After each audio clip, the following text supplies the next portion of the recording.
morning, everybody. I'm Jeremiah McKill with James Sherwood. And y'all finna get served with J&J Sports episode 33, you guys. Unfortunately, this is gonna be our last time in this studio. We hope to come back here, but we will be venturing somewhere else. James, how you feeling today?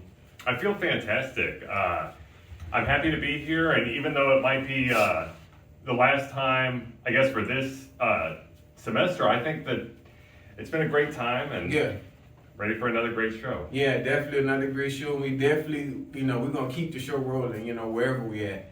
But we're going to dive right into it. We ain't going to waste no time. So the first thing we have up is basketball. I heard some crazy news, James. The Pelicans announced that CJ McCollum, he had a chest collapse in his right lung last week sometime after a recent examination that he experienced. They're saying that this is the second time he had a collapse, and it's called pneumothorax, something like that. Yeah, pneumothorax. Pneumothorax, yeah. How do you feel about that? Like hearing that news from, one of their top players. I think in general, McCollum's importance to the sport really can't be understated. Right. He is the current president of the National Basketball Players Association, which. He was elected on August 7th, 2021, and succeeds Chris Paul. He was the president beforehand, so those are some pretty big shoes to fill. Yeah. And his election to that position just shows how well respected he is in the NBA. Exactly, and they saying the first time that this happened was he was playing with Toronto beforehand, before he went to Pelicans. It was in December 2021. He was missing 18 games that season. That's crazy. Honestly, they need him. Hopefully he gets full recovery because I watched one of Zion's, I guess, postseason interviews after their recent loss, and man, he's down, man. He seems like he's has the team on his back, his shoulder. CJ McCollum he averages at least 20 points a game. He kind of carries them and that extra, to finish the game off. The kind of just getting in our conversation, will it be hard for the Pelicans to sustain without him?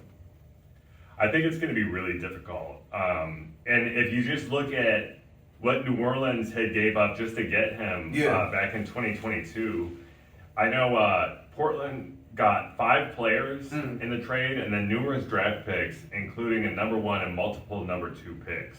Yeah. So he's really important to the New Orleans Pelicans, I feel like. Definitely, most definitely. He was kind of the substitute for Anthony Davis in a sense. When Anthony came, he was kind of the top highlight player. What could this mean for the rest of his career? Because this is the second time. If it keeps happening, like, what do you think he should stop playing, or how do you feel about that? I guess it just depends on how serious it is and how much it's going to affect his health. But if he's going to be able to come back and maybe it's just like a question of pain or something like that, then that's fine. But kind of looking back, he's been a proven Iron Man, especially when it comes time for the playoffs. 2022 was the only time in his career that he actually missed the playoffs.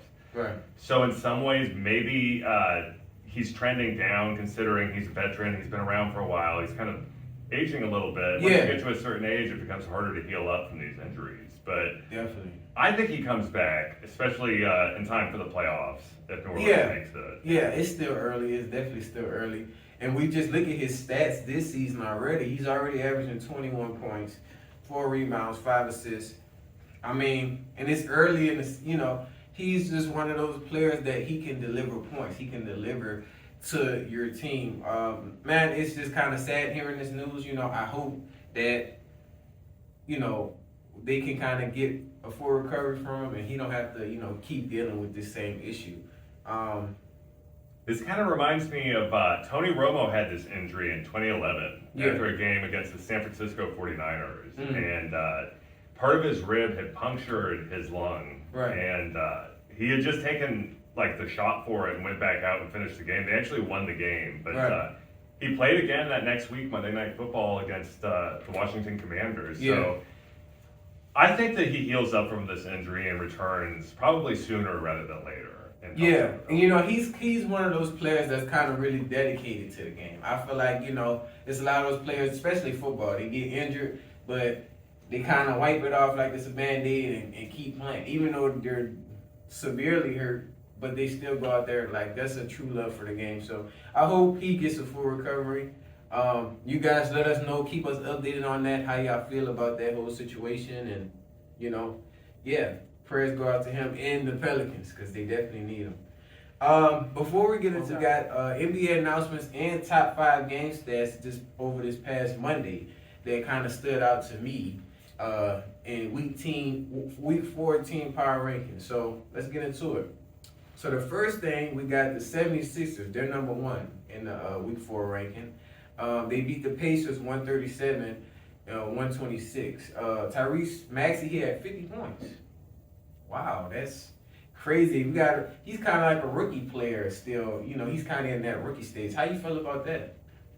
That's fantastic, especially for Philadelphia in general. Yeah. I mean, considering this is early in his career, I can only imagine what kind of points he's going to be putting up 2-3 years from now. Definitely. You think he kind of shadowed James Harden a little bit? You think since James Harden left, he probably be on a get more of a shine. Well, yeah, somebody needs to step up and fill that role that Harden was able to fulfill. And we know that he's a pro. And when it comes to Maxey, though, that shows a lot of promise. I mean, 50 points just to, you know. Yeah, I know he can put up points. It's just 50 is kind of like, you know, that's kind of veteran status a little bit. So, you know, kudos to him, man, definitely. So we got the number 2 ranking that we got the Timberwolves. They beat the Warriors 116-110. Edwards, of course, he had 33 points. Edwards, you know, he always kind of put up points. But to beat the Warriors, man, what you think going on with them? You know, they're going to get it together. You know, they've had these recent offseason additions. Yeah. And I think they're going to get it together. It's still early. Yeah. But maybe that just shows the promise that the Timberwolves have this season. Yeah, they're looking pretty good. Number 3 ranking, we got the Nuggets, but they lost to the Rockets 107-104.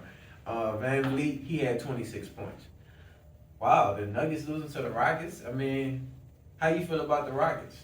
If you would have told me that the Rockets are going to beat the Nuggets early on this season, I don't know if I would have believed you. But judging by what we've seen, it was a close game. Right. But regardless of that, to see the Rockets, who were kind of like lower, way down in the ranks last season, man, to see them kind of doing better is good. I feel like Jalen Green and I think they had a new add-on to the team, but they're looking pretty good. So yeah, kudos to them. Number 4, we got the Celtics. They beat the Knicks 114-98. Tatum, he had 35 points.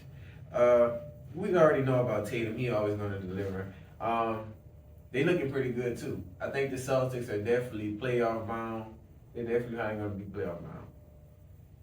And last but not least, we got the Mavericks. They beat my team, the Pelicans, 136-124. And Kyrie, he had 35 points. It seems like Kyrie's kind of happy in this situation right now with the Mavericks.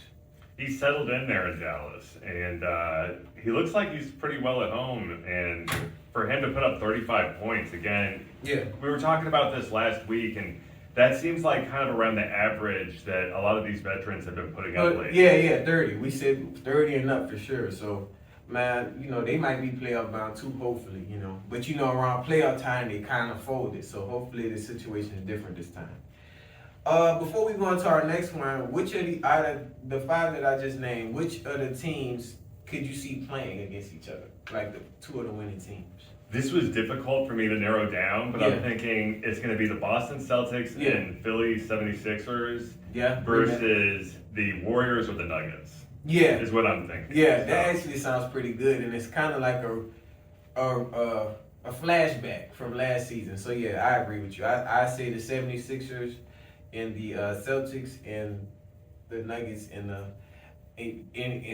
kind of say if they play off, I see the Nuggets win and the Nuggets versus Celtics. I see Nuggets and Celtics. Yeah, I see that. Okay, we're going to get into